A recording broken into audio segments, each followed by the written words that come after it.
ทักทายสบายดีFCยามแรงนะหมาหลอกปลาคือเก่าทุกคนเลยหมากับหมู2 คน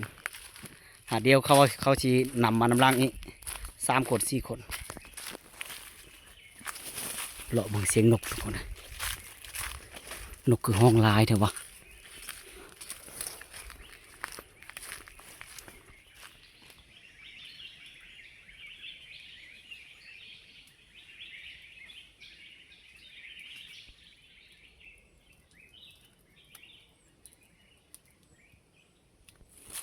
ปลาเก็บนกก่อนทุกคนในบ้าน2 ตัว 3 ตัวนี่แหละ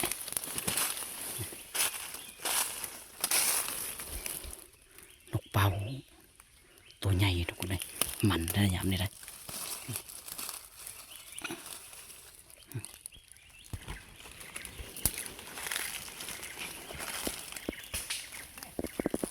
ตัวนี้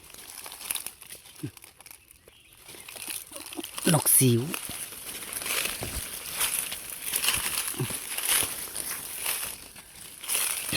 ไอ้กา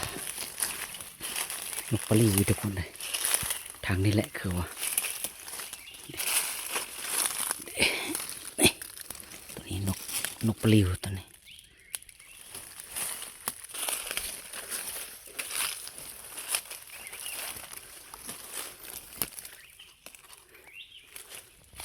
ไม่นั่งเลยทุกคนเลยอย่างหาเลาะก่อนบ้านยันว่าพอไก่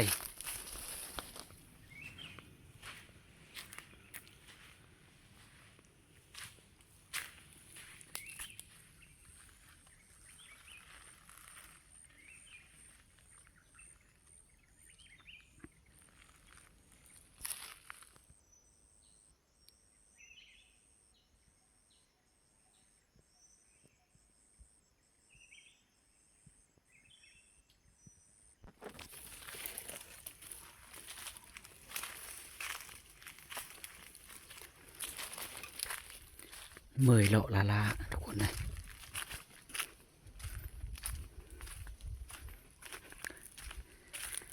กลับไปหาหมูก่อนหานกเป้ากลางคืนทุกคนเลย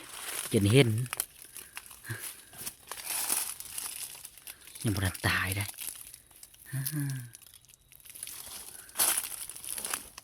เซลอยู่พี่นกนะ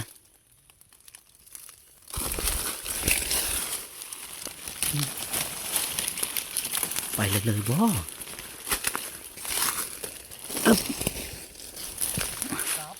ทีมงานเราก็หาก็มาฮอดคือชีว่าจะเพิ่นแวะไปทางอื่นบ่โอ้นกคือเดียว4 มือคันเทพนกเป้าบ่เซลแม่นล่ะโอ้ซ้ำสิลาบเสมื้อนี้2 ตัว 3 ตัวละมาโฮมเดี๋ยวนี้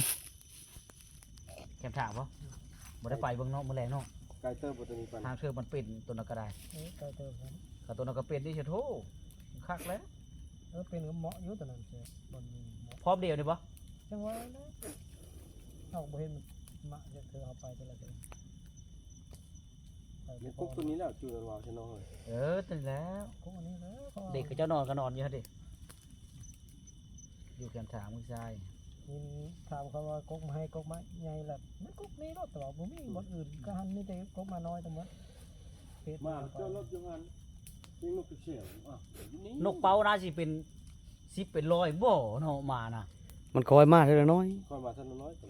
มาแต่เช้านี่ว่าตีเดียวโปปะอยู่เบิ่งเอ้าตัวว่ามาลกก็จะเบิ่งอยู่แล้วเนาะจะมาในปอตัวแต่ลายลีนกเนี่ยหัวแต่ตัวนึงบ่โหนมันเนาะตัวนึงโหนอยู่ทั่วหมู่ล่ะ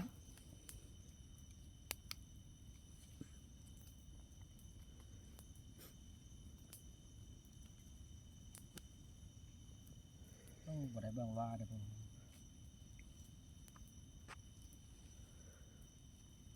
พอคือได้ชุดกอยโลดก้อยพญานาคลืมให้เพิ่นเอาครัวเขาครัวทาใช่เนาะเอาไว้ถ่ายกล้ามสนิมก็บ่ครับ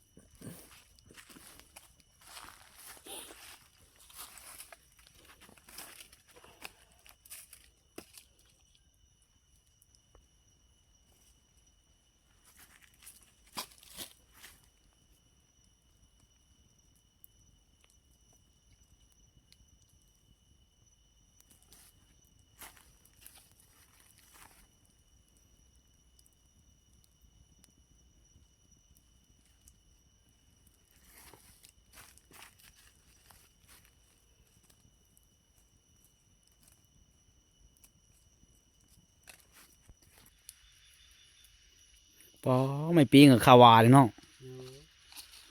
นกลายลีนี่ 16ตู้ 16ตัวบ่16หรือ15 16ถ้วยเป่าตัวนี่ เอากินข้าวบัดนี่ FC มาเด้อ FC กินข้าวบัดนี่ เต็มป่องเลยเว้ย กินข้าวนำนายผ่านพักตะเป้นก15ตัวแล้วก็แจวเมตำเฮอโอ้แซ่บปานใดได้กินข้าวกินน้ำแล้วก็ลุยต่อได้นี่กลับบ้านบ่เซล กลับคืนที่แล้วข้างหลังแล้ว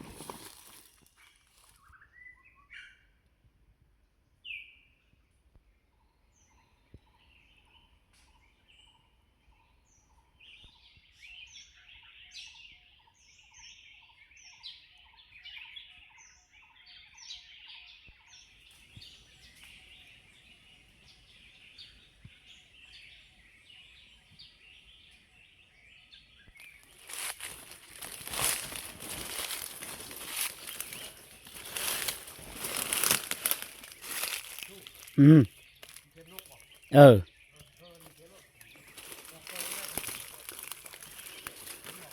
จักหาอยู่2ตัวคือเดียวนี่บ่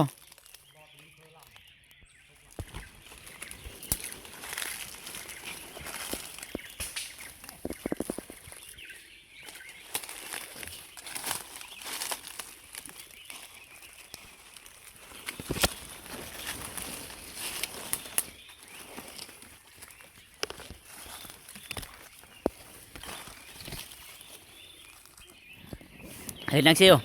ออกกำลังกายตอนเช้าบ่กลับก่อนทุกคนเลยบ้านนี่นกกาได้บลาเบลอได้ทงอย่างหนึ่งทุกคนเลยทำบ่เต็มได้แต่ทงอย่าง อันนี้เป็นนกของแท้ทุกคนได้บาง2ตัวได้มือปัดกันอยู่เหือนทุกคนเลย